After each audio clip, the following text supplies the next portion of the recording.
Noah's Raven is my latest novel. It's book number 3 in the series that started with Trolley Days in 2012 and The Dying Room in 2014. And so the series tells a story of 2 families in Holyoke. Go ahead and you can advance that.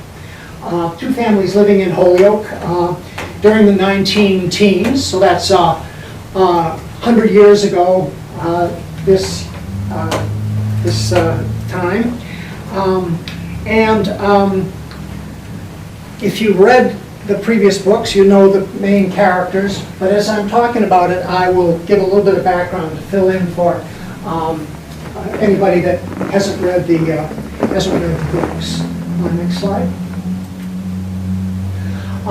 The period of the 19-teens was a tumultuous time in American history.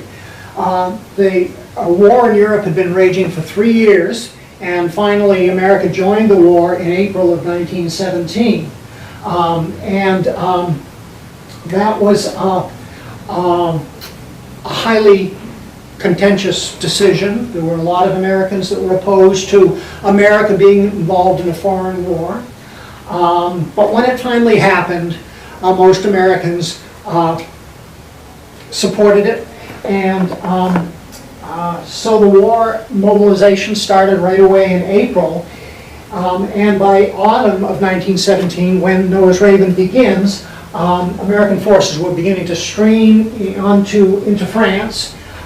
Here's the approximate line of the German forces at that time, with the British and the French forces here, soon to be reinforced by American soldiers. And of course there were American ships at sea as well. So the next slide.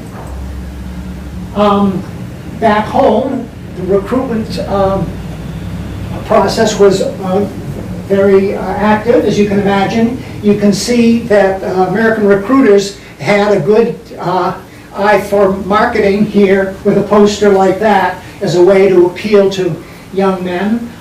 Liberty bonds were being sold, soldiers were being recruited, enlisted, sometimes drafted. One of the big camps in western Massachusetts was Camp Bartlett and Westfield, which is very close to some of the events in this story. Next slide. Nearly 190,000 Massachusetts men and women served in World War I, and some 5,775 of them died in that war.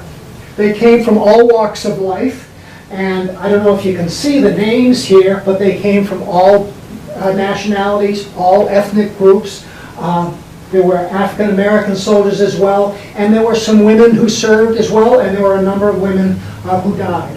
All these pictures are of Massachusetts men. The 2 women aren't Massachusetts women because I couldn't find pictures specifically of Massachusetts women, but I'm sure there were many. Next slide. And as I said, patriotic fervor certainly prevailed back home. With parades and bunting. Here's a scene in Holyoke in 1917. Here's a scene in Southbridge in either 1916 or 1917. If that's 1916, it might be the centennial, right? But it could also be a war parade, a patriotic parade as well.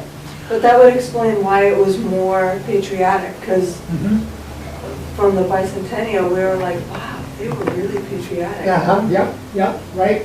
And and the next slide will show that there were some consequences here once America entered the war as far as Germans were concerned. There was definitely an anti-German sentiment, as you can well understand. The atrocities of the German army in Belgium and in northern France were well known to people by now. The indiscriminate use of U-boats and sinking of civilian ships by the Germans was well known too. And so the anti-German attitudes were very strong. Unfortunately, that got into American life, and we found things like sauerkraut being renamed Liberty Cabbage. And look at this, even Indiana decided to ban the teaching of German in public schools. And click one more time, and you'll see even the dachshund. This poster says, "I like dogs, but not this breed." They didn't even name him, but there's a dachshund with a German iron cross around his neck and a German war helmet being throttled by Uncle Sam. So you can see that this anti-German sentiment was sometimes being carried to rather absurd lengths.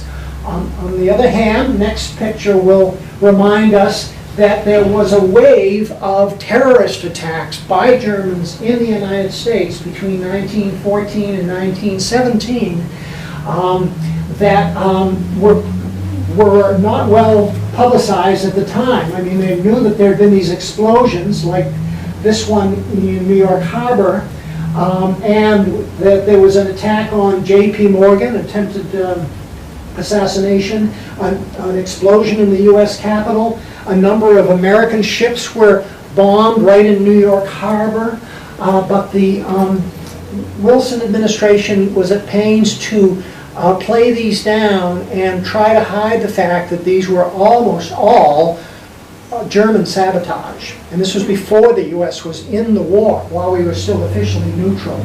So there was good reason for people to be concerned about their safety at home at that time. Next picture.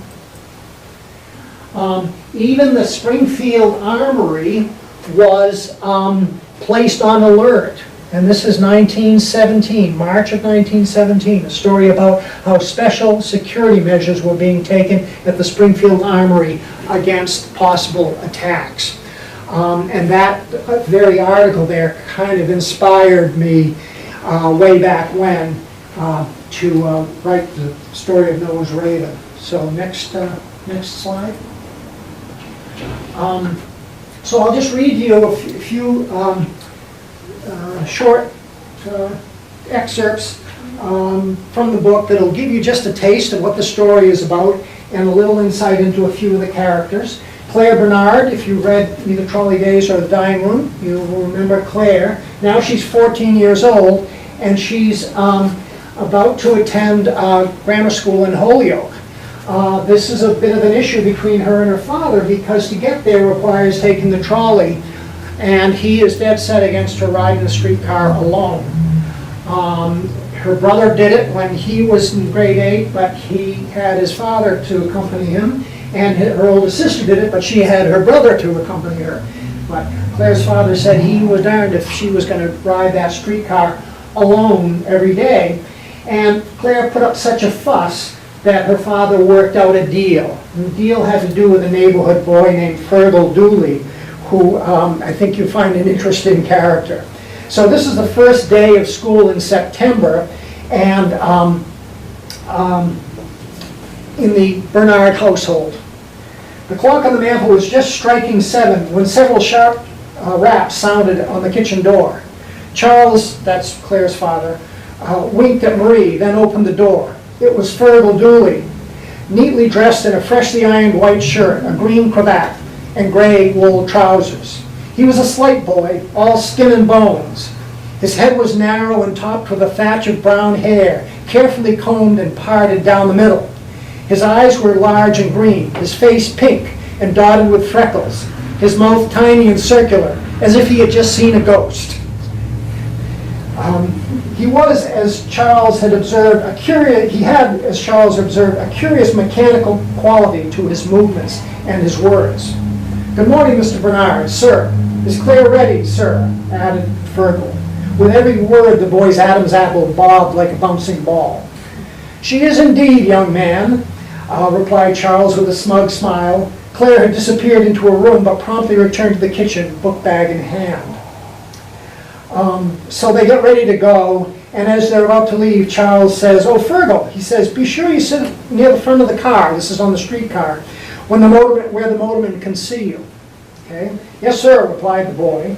Charles stood at the kitchen door watching with pleasure as the pair made their way across the yard toward the street, because Charles is sure that he's found the perfect solution to this problem of getting his daughter safely to school. 10 minutes later, Claire and Fergal stood at the trolley stand on Southampton Road. The morning air was chilly. turning their breath to wisps as they waited. The sun was just rising over East Mountain, a few small clouds casting shadows across a pale blue eastern sky. The lowing of cows in the pasture across the road seemed to hang in the air like a bovine chorus. Fergal nervously jangled a ring of keys, then glanced down at his watch that hung by a leather fob from his belt. 12 minutes past the hour, he observed. Claire did not reply. Should be a car any time now, any time. Claire stood expressionless, gazing across the cornfields. Soon the squeal of iron wheels on rails signaled the approach of the Holyoke-bound car. 7:14, said Fergal, cradling the watch in his right hand. 2 minutes late. Sparks flew from the wires overhead as the car rolled to a stop. Fergal stood aside and nodded for Claire to go ahead. She passed him without acknowledgement, climbed the wooden steps, presented her pupil pass to the motorman, then proceeded down the aisle. Fergal presented his pass, but stood awaiting the motorman's nod. In the few seconds that elapsed, Claire continued down the aisle, passing several shabbily dressed men fast asleep in their seats. "Claire, oh Claire," called Fergal in a loud whisper from the front. She didn't respond to his calls, but turned and gazed out the window as the car began to move. "Claire," called Fergal once again. "Claire," he began yet again as he stood before her. "Remember what your father said? We're supposed to sit up front near the motorman. Remember?" Claire was still gazing out the window as he spoke, leaning toward her. Finally, after a pause, Claire turned and looked up at Fergal. "Your father," Fergal began again. At that moment, Claire reached up, grabbed the young man's cravat, and gave it a short, sharp yank, jerking his head downward until his face nearly touched hers. "Listen to me, Fergal." You can click now, Margaret. "Listen to me, Fergal," she began, speaking his name derisively with a strong accent on the second syllable. The boy's face was suddenly red as a beet, and he tried to pull away, but Claire's grasp was unyielding. "I know what my father said. I was there, remember? And I don't need no one, least of all you, following me around. I can take care of myself. Understand?" Fergal's complexion almost instantly went from red to pasty white. But I promised your father, we have a deal." "Fine," says Claire. "As far as he's concerned, you're doing what he wants, okay? But when we're out of sight, I don't want to see you, I don't want to hear you, and I don't want you getting in my way. Is that clear?" "But..." She tightened her grip on the cravat, drawing his face closer to hers. Her eyes glowed like hot coals as she issued her final warning. "And if you breathe a word to my father or my sister, well, you'll have me to deal with. Got it, Fergal?" The boy nodded meekly, and Claire released her grip on his tie. Shaken, he struggled to straighten the tie, then sat down on the bench next to her, looking like he might be sick. She glanced at him, and he slid to the far end of the seat, as far away from her as possible. So this is the first day for Fergal and Claire, and you might get a sense that things didn't get off to a real good start. So Claire's not too crazy about having this shadow, or as her brother called him, her constant companion, but by the end of the story, she certainly is glad that he's around. Okay, the next picture. Now, a few weeks later, there's an incident in the schoolyard. Now, Claire and Fergal are both into the routine at their new school, and Claire has made some new friends, including a young girl named Sarah Mueller. And she really likes Sarah, and the bunch of them are standing out in the schoolyard, and this is now early October, and so here's the scene in the schoolyard. A group of children had formed around several grade 8 boys who were making a commotion. Hearing shouting and banging of a drum, the 3 girls approached the group and watched. 4 boys were standing in a line. One was striking a snare drum, another blowing into a penny whistle, a third carrying an American flag. The 4th, who appeared to be the leader, held a stick as if it were a baton and began to direct the group. The penny whistler was trying to play a patriotic tune as the boys marched in place. Then the quartet circled around several times in procession, finally coming to a halt about where they had begun. By now, practically the entire 8th grade was watching the performance. The drum continued as the leader began to speak, reading from a paper. We hereby declare that Forestdale Grammar School is a member in good standing of the American Protective League. We pledge our support for our men in uniform against the Kaiser and his Huns. Shouts of support came up from some students.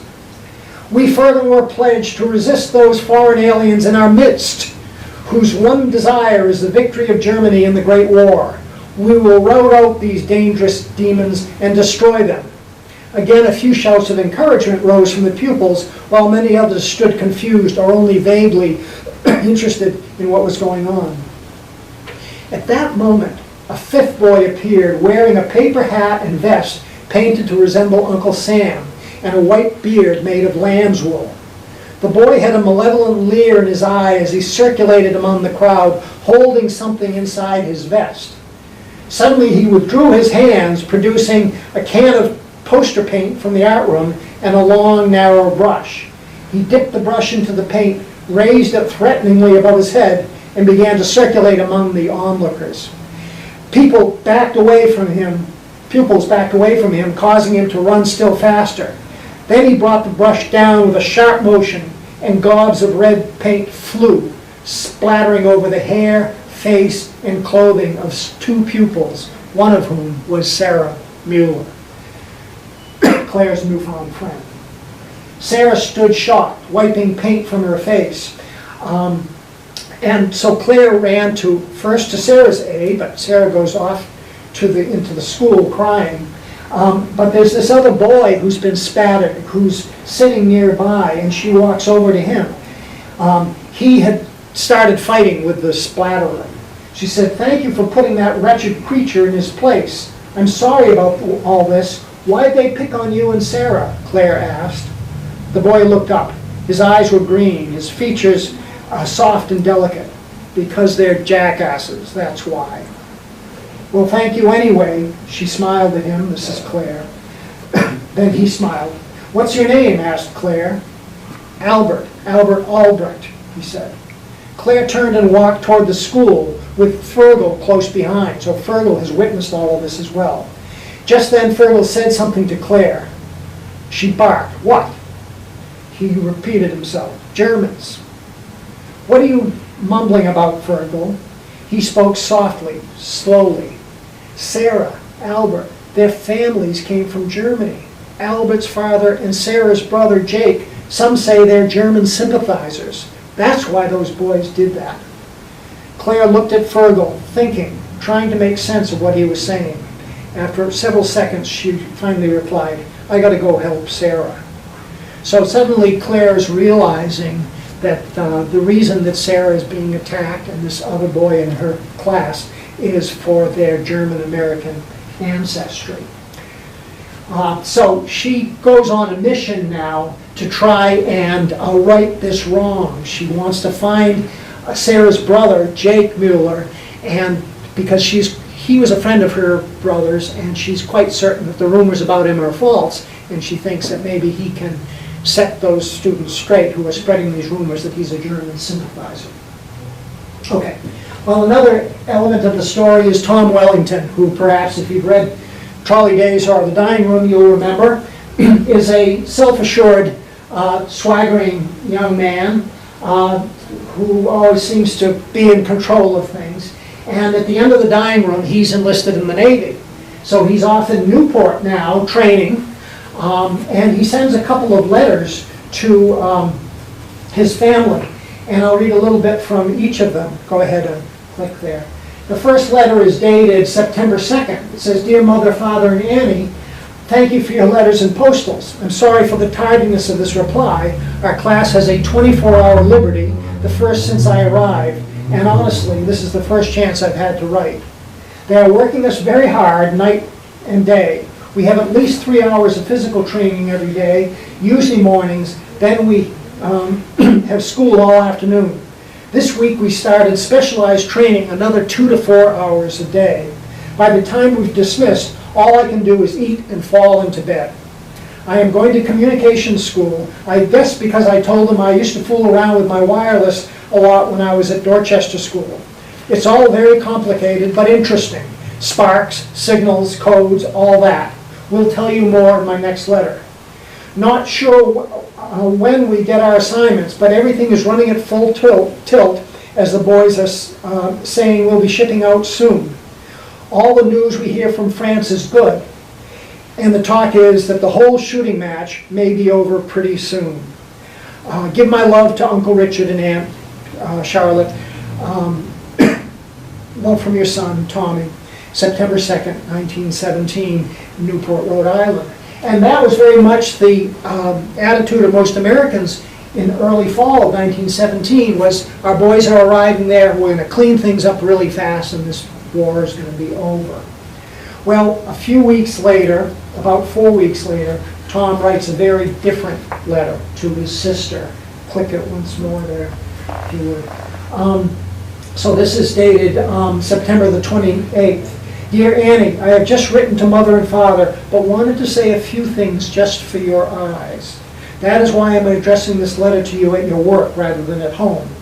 I hope you are not worrying. I am doing fine. I do wonder about the future, and when I think about it, I cannot help but think also of the past. I know I caused you, Mother and Father, a lot of heartache, and I wish I could go back and change that. Dearest sister, you stood by me through the worst of it, for which I will always be grateful. I remember how you tried to help me understand how Matthew, that's his oldest brother, how Matthew's death affected me. I have not gotten over his accident, and I doubt that I ever will. Enclosed is a letter in a sealed envelope. It is for Carolyn, his girlfriend, but please give this to her only in the event that the worst happens. I beg you not to tell her about it unless it becomes necessary. I cannot say more now. We are very busy aboard ship these days and have little free time, which is as well.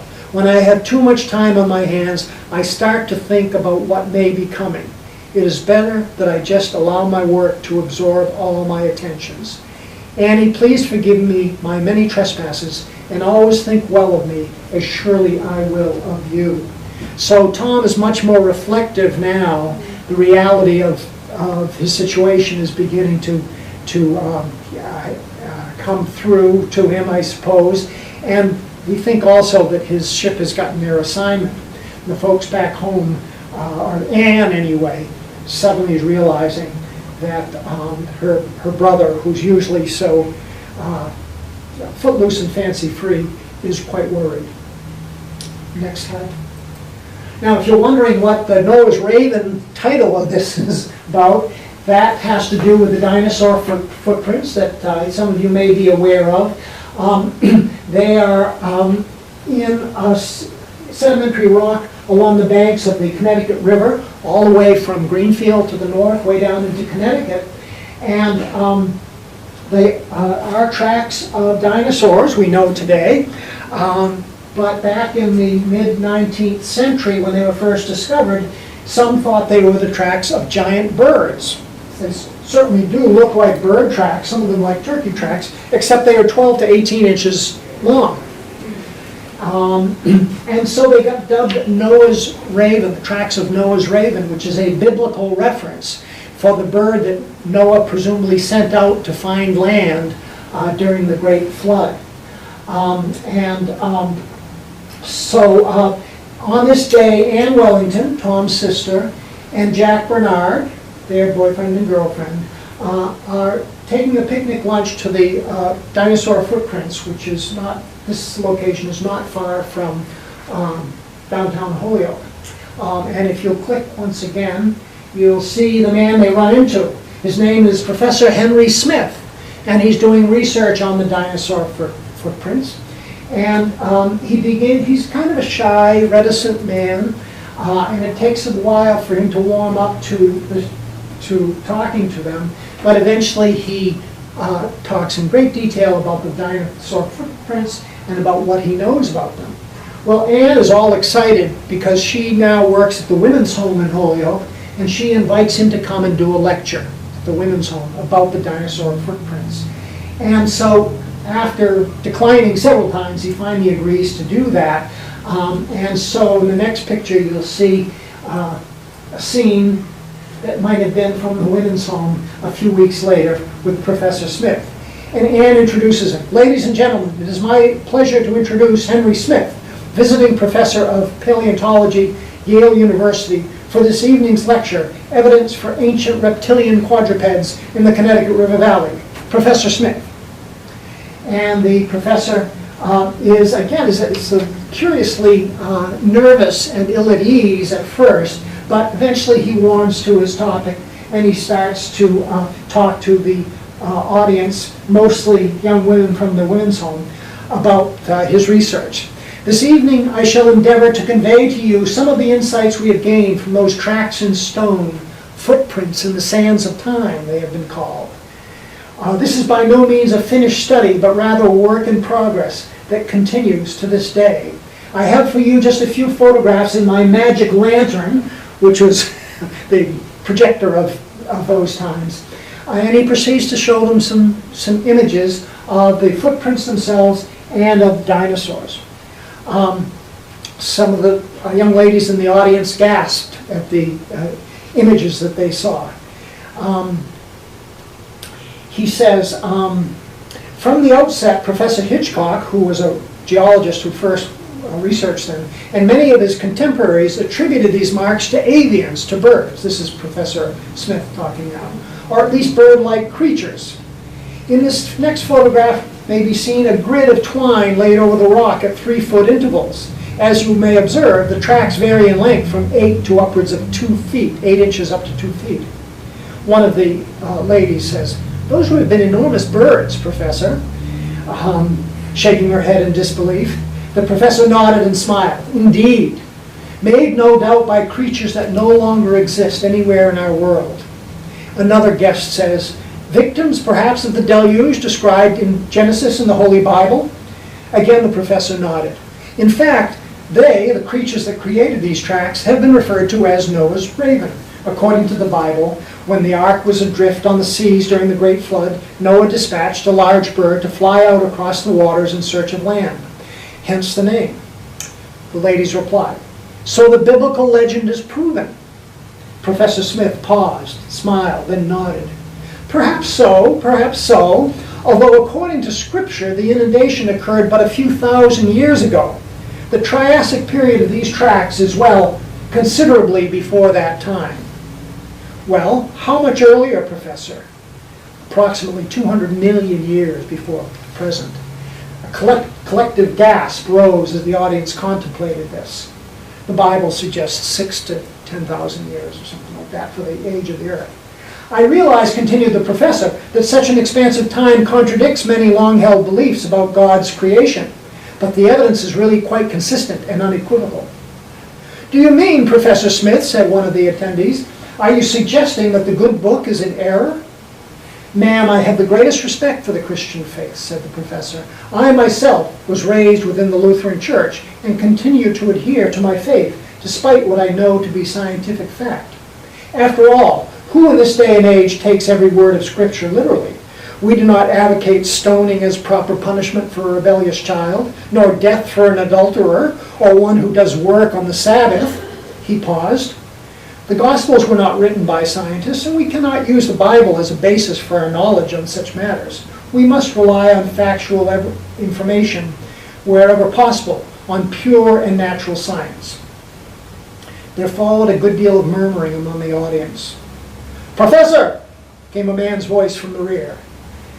You advocate strict adherence to the truth, so why then have you deceived your audience? Deceived? Replied the professor. Yes, deceived, Herr Schmidt.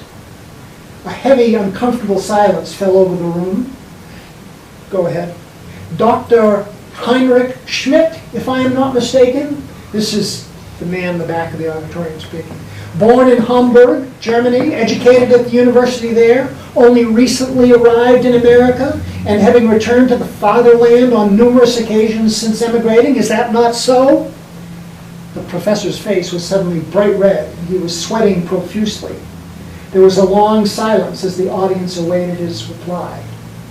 It is true, quite true, that I am German by birth. I did read geology at Hamburg, and then received my doctor's degree at Edinburgh. From there, my wife and I traveled to Colorado, where I have been on the geology faculty for over 20 years. But I am now a naturalized citizen of the United States, and proud to be. I have no reason to hide any of this. It has nothing to do with my work. Then why present yourself as Professor Henry Smith? His answer: when we arrived in America, my wife and I decided to anglicize our names. It is a common practice among many immigrants to America. We wish to be regarded like any other American citizens, that is all. And as an American citizen, what is your position on the war in Europe? Are you sympathetic with the Kaiser and his military ambitions, Herr Schmidt? At that moment, Helen Wellington, this is Anne's mother, stood up. She had recognized the speaker and her blood was boiling. He was the editor of the Holyoke Transcript, the local newspaper. Mr. Whittemore, we have gathered here this evening for a discussion of science, not of political philosophy.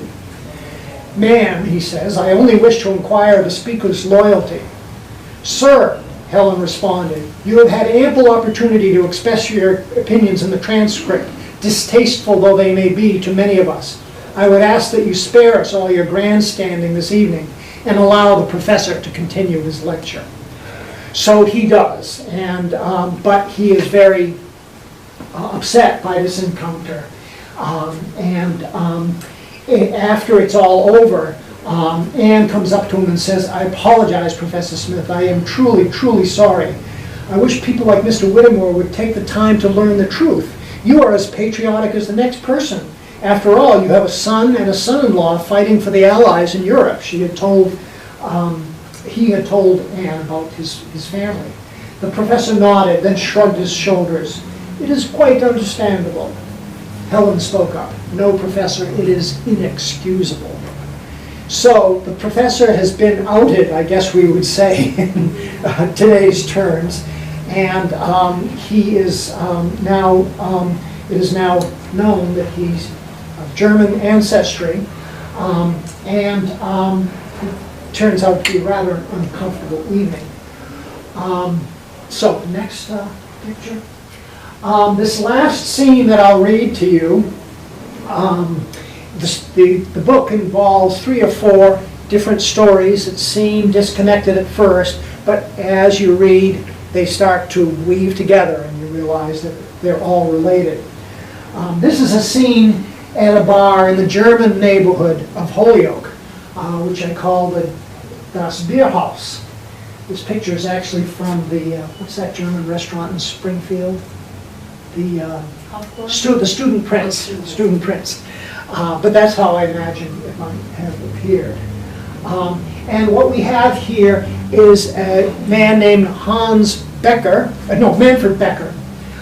sitting at the bar talking to 2 young men. I can only find a picture of one young man, but he's talking to 2 young men, one of whom is Jake Mueller. Remember Jake? He's the older brother of Sarah, who is, some say, a German sympathizer.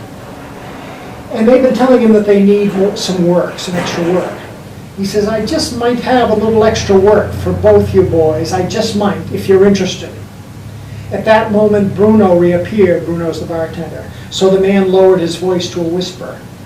Listen, he continued gravely. You guys want to help the cause, right? I mean, das Vaterland, the fatherland. They nodded and leaned in. Okay, I got a job for you, for both of you. But this is strictly confidential. Got it? Just between us. The pair nodded eagerly. I mean it. Word gets out, there'll be trouble. For me, for you, big trouble. Get my meaning? Again, the pair nodded. All right then, listen good. I need you guys to make a pickup for me up north. You got to drive my truck to New Hampshire. 6-7 hours.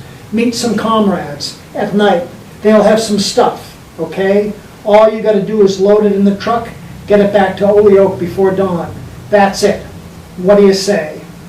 When? Asked Hank. Can't say until I get the word, so you got to be ready on a short notice. Why at night? Replied Hank. Less risk is all. Risk? What's the risk? Stolen goods, you mean? Nah, nothing like that, responded Manfred. But the fewer people see you on the road, the better. So we get paid? Asked Hank. Yeah, sure, I'll give you $50, 25 each, when you deliver the stuff. But remember, you're doing it for the cause, not for the money, right? Jake was obviously excited, but Hank was uneasy. This stuff, what is it, booze or something? Don't worry about it, just make the pickup, deliver it. All through Deutschland, all for Germany, boys, that's all you need to know. He looked at Hank. We'll meet right here, as soon as I get the word, and I'll tell you everything, where, when, how. Hank nodded. Manfred turned to Jake, who was smiling. And at that point, Manfred reached out, grabbed Jake's coat lapel, and yanked it as he spoke through clenched teeth. Listen, kid, you spill this to anyone, you'll be pushing up daisies. Or maybe you'll be swinging from a tree with a nice view of them daisies. You got my meaning? Jake nodded. His smile vanished. His face suddenly turned pale. And you? Asked Manfred, turning and looking at Hank. Then Manfred relaxed his grip on Jake's jacket and smiled. I knew I could count on you guys.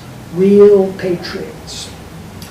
So you get the idea that there's a plot afoot, that Manfred's at the heart of it, and that he's just recruited these two young Holyoke boys. Jake is only 18 or 19, Hank is a little bit older, to make a pickup and a delivery. And that's where things start to get dicey, because Claire, in her efforts to get a hold of Jake, stumbles onto this plot, and she unwittingly, and Fergal as well, become wrapped up in this plot too.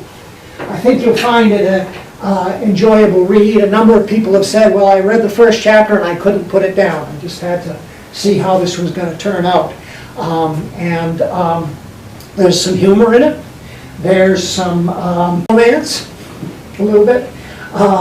There's some intrigue, and a few hair-raising adventures along the way. There's even a few Southbridge connections that you might watch for if you live in or around Southbridge. There's a mention of the motorcycle that Jack Bernard rode back and forth to college, and as you've heard me say before, Jack is based on my father, and he in fact had a motorcycle just like that one. He did go to college at Worcester Tech in Worcester, just as Jack is, so there's that in common. There's a couple of characters. Oh, at one point Anne Wellington is reading a book called Forsyth Saga, for any of you who went to Southbridge High School or Wells High School and knew Thecla Fitzgerald, probably none of the folks present here, but she was a very, very well-known teacher. She was my high school English teacher. She was my father's high school English teacher. And the Forsyth Saga was one of her favorite books. So there are some references to things that were inspired by Southbridge. And the last thing I'll mention is right near the end of the story, there is a skating party. Now it's December. There is a skating party. And for this I drew on memories from Carpenter Pond, which was a pond that was down off of Central Street, where they used to have skating in the wintertime. And that was very evocative for me, the memories of that. That appears next to the last chapter. Anyway, that's it. I hope you will read it. It's Noah's Raven. The library, Jacob Edwards Library, has a copy here, and as well as Trolley Days in the Dying Room. If you haven't read any of them, I'd suggest you read them in order, starting with Trolley Days and then the Dying Room and then Noah's Raven. But I did my best to cover all my bases in Noah's Raven so that a new reader would be introduced to the characters and their backgrounds and so on, just enough to make the story make sense. It's available in paperback, and it's available in ebook as well. If you click to the next slide. Yeah, go ahead. There's the 3 books there, available in paperback and an ebook. If you want to know more, go to our website, which is www.trolleydays.net, and there are reviews there. There are images from the books. There, it tells you how to get the books. There are teacher resources, because there are some teachers that are using Trolley Days so far in their classes, and it'll show you how to get the books as well. If you get a chance, I'd love for you to go to either Amazon.com or BarnesandNoble.com or Goodreads.com and rate it, and even write a review if you like. As of a few days ago, there was only 1 review for Nose Raven, 5 stars. I'd love to have more, and that's the thing that nowadays that people really look for when they are considering buying a book or reading a book. So, thank you for your attention. May I ask a question? You may. What are your plans now that you've completed the trilogy? Are you going to branch off into something completely different, or have you something in the works I'm not already? sure. I'm going to take a little bit of a breather. I do have some ideas for book 4, so it's possible, but I'm also looking at some other ideas, including the biography of Edward Hitchcock, who I mentioned, the scientist who first investigated the dinosaur footprints, was a very interesting character of the mid-19th century, and I'm doing some research on him and thinking about a biography of Edward Hitchcock, or possibly even a historical biography, a biographical novel of Hitchcock, but I'm not certain. Great. I'd like to thank you very much. Yes. I just want to endorse all 3 books. I haven't read No One's Raven, but I'm very excited. And you mentioned somebody who said that they had read the first chapter of Trolley Days. I would totally agree with that. I couldn't put it down. Yeah. And same with The Dining Room. I'm looking very forward to reading Noah's Raven. I was so excited to see that you were coming tonight. Yeah. Great. So, Thanks. and I love how you weave lots of different themes into the story. It's not just like a regular story where there's a romance. There's there's a little interesting twist, but it's got like history, and I thought that was so exciting how you put the dinosaurs in there. Yep. That's really neat. Yeah. I really take a lot of pleasure in trying to anchor these stories in the times, to make the reader feel like that they are there, not only by the historical setting, but even the language and how people spoke. So it's really having the historical context is really a great enricher for the imagination, I think. It's also a great way to learn history, much more interesting than reading. Definitely. Not that there's anything wrong with history books, but some of them can be a little bit on the dull side. So, thank you. And as an encouragement to people who want to start with Trolley Days, there are a lot more Southbridge references in Trolley Days, including Gregoire's shoes, I believe. Oh, that's in the dining room, you're right. Oh, okay. You're right. Well, actually, yes, and it's, let's see, the shoe store is called Gregoire's. It's actually located in Holyoke, but as I said here last time, it was Gregoire's on Hamilton Street that some of the older folks may remember that really inspired that, yes. And the golf course scenes and Trolley Days are right from Cohasset Country Club. Yeah. And I was guilty in part, yep. So thank you very much. Well, thank you. It's a pleasure. Thank you. Yeah, Thank you for coming.